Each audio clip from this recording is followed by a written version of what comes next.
Hey guys, it's Chris Lake with Community for a Cause here with Jenny Big Crow, creator of JBC Consulting, a consulting place that provides a safe space for those suffering from trauma and abuse. She is also a U.S. veteran and a survivor of domestic violence. She's here to share her story. She's also here to discuss MMIW for those who are not familiar with it and discuss plant medicine and healing. And Jenny, I invite you to take it away. Tell us your story. Awesome. Chris, thank you for having me here. I really appreciate this platform, and I'm really thankful for what you're doing in your own community as well. My name is Jenny Bickrow. I am the daughter of Herb and Herb Bickrow, Nickling Crazy Thunder. I come from a Native American tribe in South Dakota named the Oglala Lakota tribe.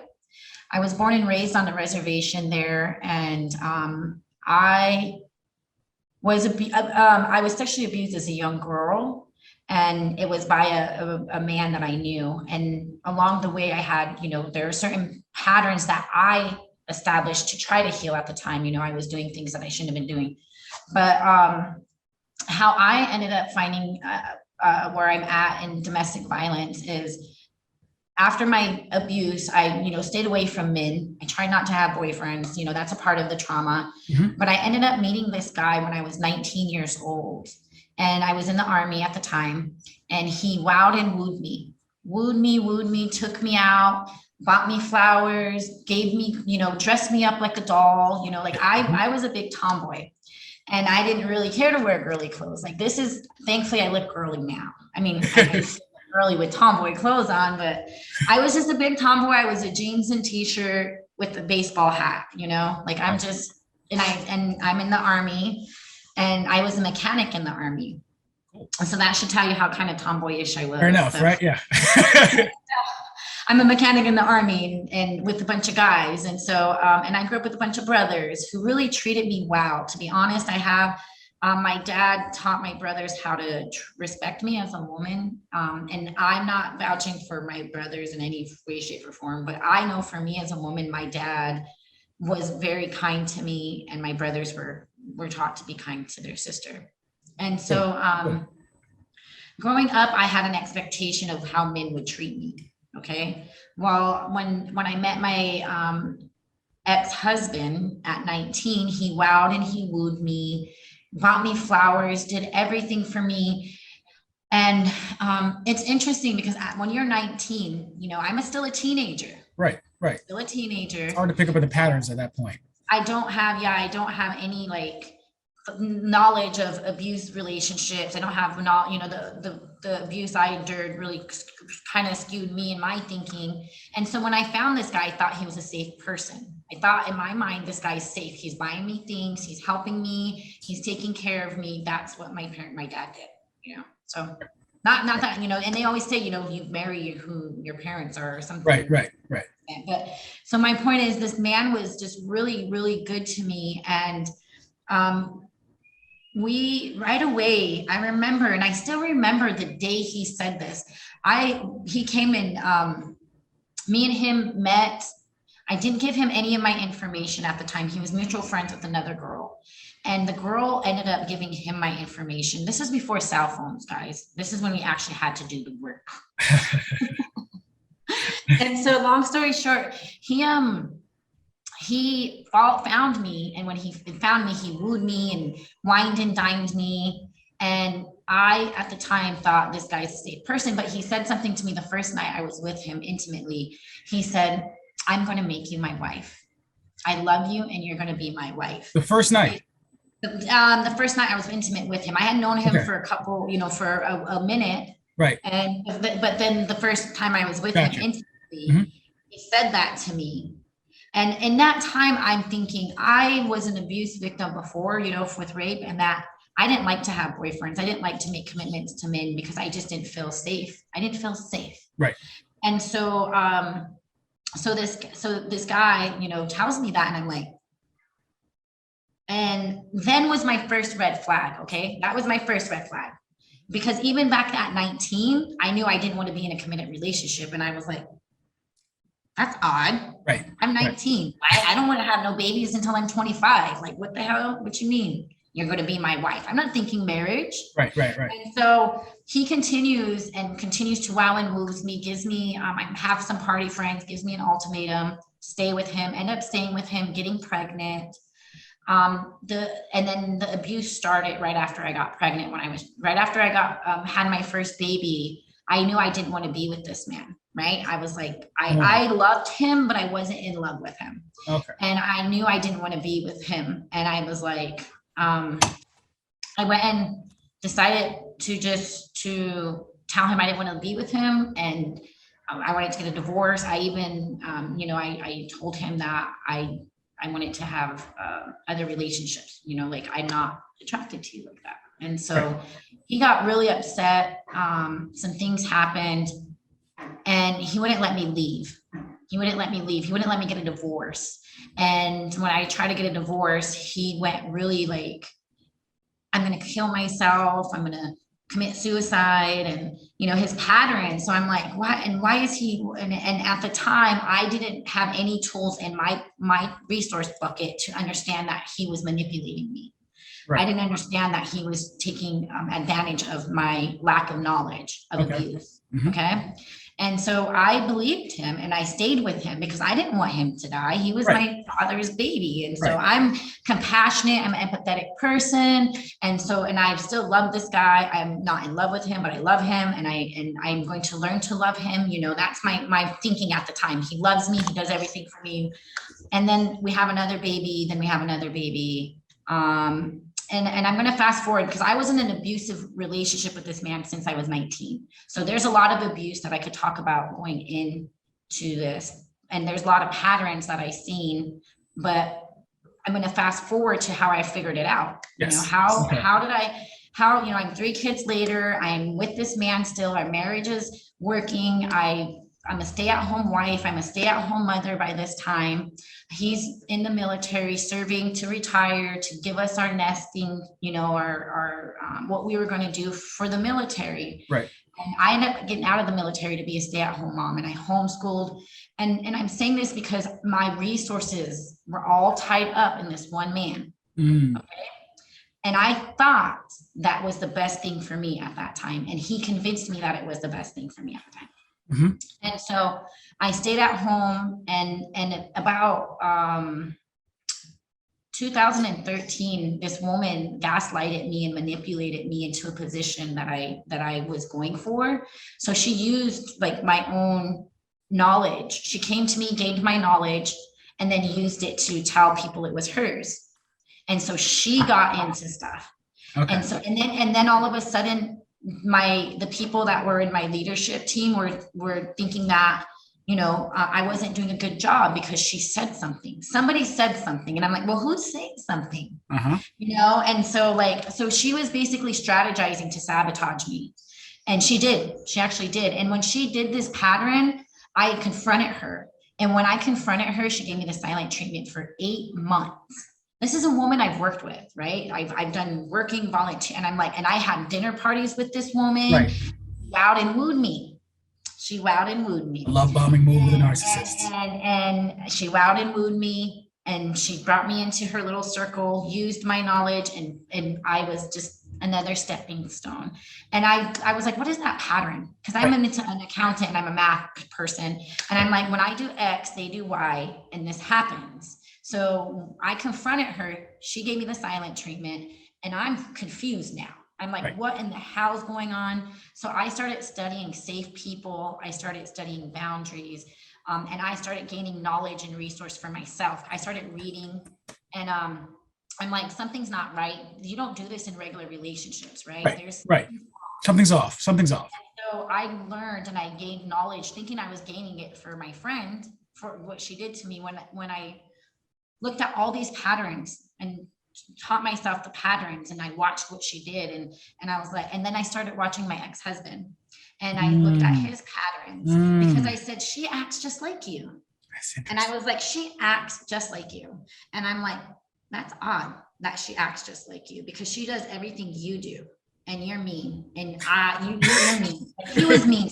My ex-husband lacked empathy, and he will tell you He lacked empathy. And that's one of the things narcissists lack is empathy, or sociopaths, psychopaths. That's one big pattern you'll see is they can pretend to have empathy, but at the core, Right. They don't really have it. They don't really. yeah. And so I Interesting. ended up finding out, leaving him. And that's when the violence got worse. Though I was emotionally abused, but then the physical abuse started. He took then the financial abuse started. And remind you, I was a stay-at-home mom working at a part-time job at the time I left him. Right. And it was, he did everything he possibly could to sabotage me. I got fired from my job. He told me I would end up dead, or homeless if I left him. And I said, I will take my chances. My kids and I are dying already living in this house. I want to live. I don't want to die in this home with this man. Right. And I want my boys to live, and they want to live. My own sons were like, Mom, we can't take this no more.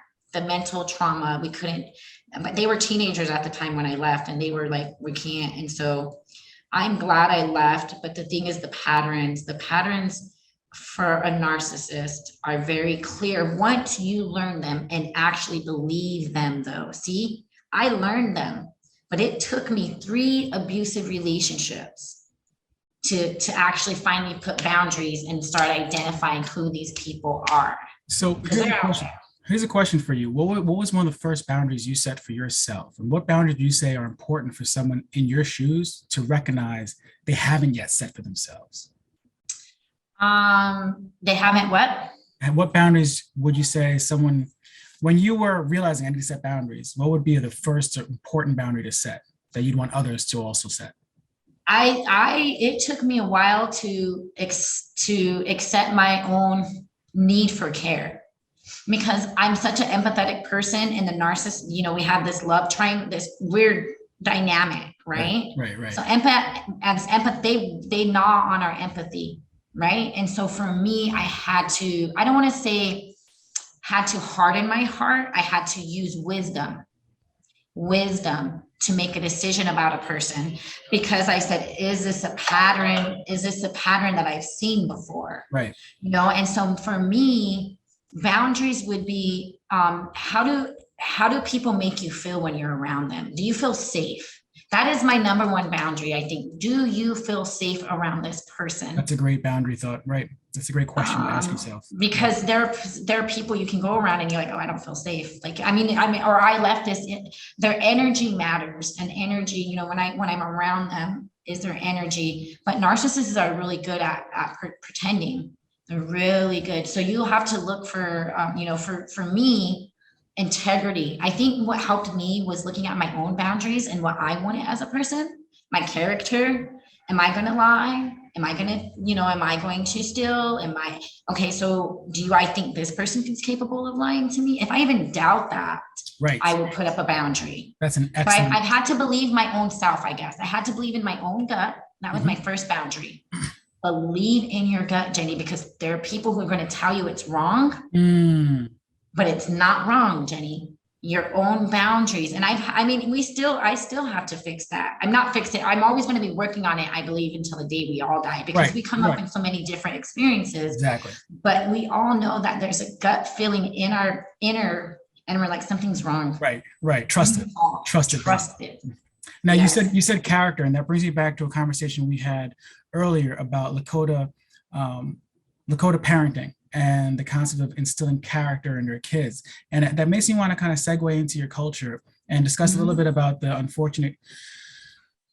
very unfortunate scenario around murdered and missing Indigenous women. I understand that Indigenous women typically suffer sexual abuse and violence at a far greater rate than others. And if you'd like to chat about this a little bit so people who are not aware can be more aware, what would you care to share? The MMIW, or the MMIW M2, there's different acronyms for it, but the basis is Native women across the United States are 2, 4, 5 times more likely to be abused. And it's actually by non-natives that they're abused.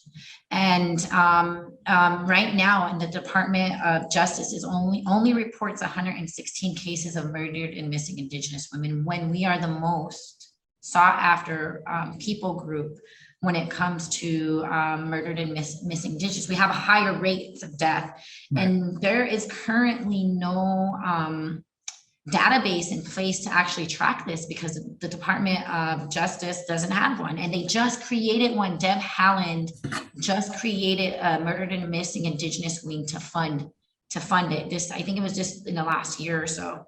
Okay. And so we don't even have real statistics. And so I can only tell you what I know from my experience as a Native woman and my friends and family that are missing, that we've saw this in our community and it is happening. So essentially there's oil rigs and stuff out where we live, oil companies, and it brings men to a lot of these smaller areas and a lot near our tribes with women, right? Mm-hmm. So a lot of these men know that there's a law currently that they can supersede, because as a Native woman, just an example, and I'm Native, and I take you, Chris, to my reservation, and you hurt me and you do something to me, while I'm a sovereign nation and my nation doesn't have any legal jurisdiction over you because of the federal government, because you're a citizen of the United States of America, and you also are part of a state. In order for me to press charges, I can't go through the state. I believe I'd have to go through the federal judges. So the state is its own entity they're like little mini, they partner with us and they have to do compacts with us. Okay. And so we are not under their leadership in a state. We're under the federal government's leadership. And so we go straight to the feds because we have a direct tie with the feds.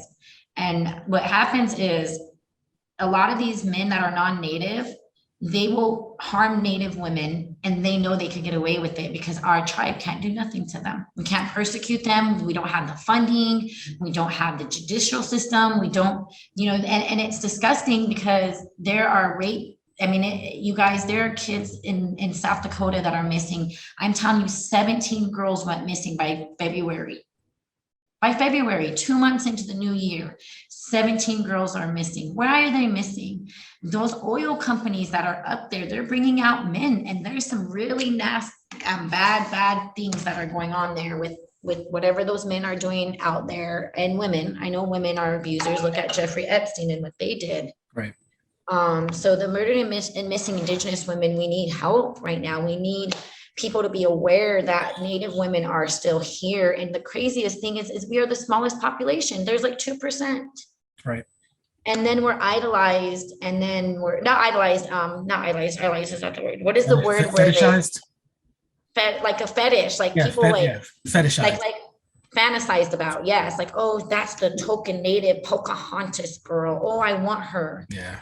Oh, her is my prize. I'm not a prize, guys. I'm a human being that loves plant medicine. Right. And, my culture is, we need help though, Chris. We need to bring more awareness to the fact that the Native people are still here though. See, the United States government, the reason why I don't think they're helping us is because they want us to not be here. If we don't get money and we're not here, then they're no longer an issue. You got to remember the whole goal of the colonizers was to genocide. Right. Our people if we did not fall in line. Right. If we did not fall in line with their governmental system, we needed to die. So let me just we're still fighting. We're still fighting. Keep fighting. I want to recap a couple of things for the viewers in case they didn't realize the depth of what you just explained. So on an Indian reservation, and correct me anywhere I'm wrong, what I've heard is on Indian reservation, since it's a sovereign land, if someone who's non-native goes to an Indian reservation and commits a crime, they cannot be tried by the state that reservation is in. They would need the sovereign nation to reach out to the federal government to make them a plaintiff. And it's up to the FBI to take the case or not. Wow. So, and the federal government, it keeps us in our oppression. So how do you defend yourself? Like, if you know, right? If it's a common occurrence, an oil company that people who are working for oil companies in these camps are doing this, and they're right on the border of a sovereign nation. How on earth do you defend yourself? What do you do? That's where we have women. There's a woman who that I work with who's a matriarchal woman, and she does fights against meth because the cartel comes to our reservation too. And the people, I mean, we are targets of abuse. It's like, if you want abuse, we're it. And that's why statistically speaking, on my tribe, our life expectancy is 50 years old. I mean, we are abused group of people as a whole. And the women are the ones that are targeted the most. And we personally, Chris, from our spiritual standpoint, we believe in our history that women were leaders, and women were the ones who were making the decisions, and women were the ones who told the boys. We come from what they call a matriarchal society. Right. And back when our things were getting, when we were writing treaty laws and stuff with the government, we had to send out men to talk to the government. Because they wouldn't talk We to did women. as women. Why? Right. Why did we have to? Because they wouldn't talk to women. They would not speak to women. So we had to get our men orders or tell them what to do. Right. Well, along the way, guess what? Our men became like these men. Our men now. So now what are we doing as a society for matriarchal? I'm actually a part of a community called Rematriarch. And we're trying to take back, and we are going to, we're not trying, we are going to take back our character, our values. Good. And the men and the women that have been hurt by it, because even colonizers need these values. Even they need to learn to share, because look at them, and they're millionaires. I'm like, you guys have $1 million homes, but you can't share. Basic character. So tragic. Character. All you got to do is share. I Be joke with nice my to wife. other people. When a couple months ago they asked Elon Musk to solve world hunger. Really, it's not really world hunger. People kind of misunderstood that. It was really to take care of a humanitarian issue in Yemen and Afghanistan by donating $3 billion, right? And I thought about it, I said, why do we always just target one Superman? In America alone, we have 614 billionaires. In America alone. And if here's a number that's really gonna blow your mind. In America alone, we have 22 million millionaires. There's plenty of money out there if people were willing to share it, but see, and that's why me and you, Chris, got to go get this. So that's why you guys got to hire me, so we can go put the money in the right spaces. That's right. And make our millions so we can help those that need help, because really trauma and healing is at the heart of everything. It is. It is. Speaking of healing, I did want to talk to you about a form of healing through plant medicine. I know you're familiar with this, you practice this. Let's have a conversation and probe and pry about how plant medicine has helped you on your journey and how you've helped others with it. Nice. So yes, I want to back up. When I was 13, I went through a very traumatic experience, and my mom, who was a plant medicine woman, I would call her a plant medicine woman, and my family, gave the pharmaceuticals. I'm from a Native American tribe, and so I'm a very isolated. I grew up with 99% Native people. I didn't have any white, and I'm trying to put this into context. So right. I don't have any outside friends other than Native people as my friends. So I lived in my small village, in my small tribe, grew up there. At 13, I tried to harm myself.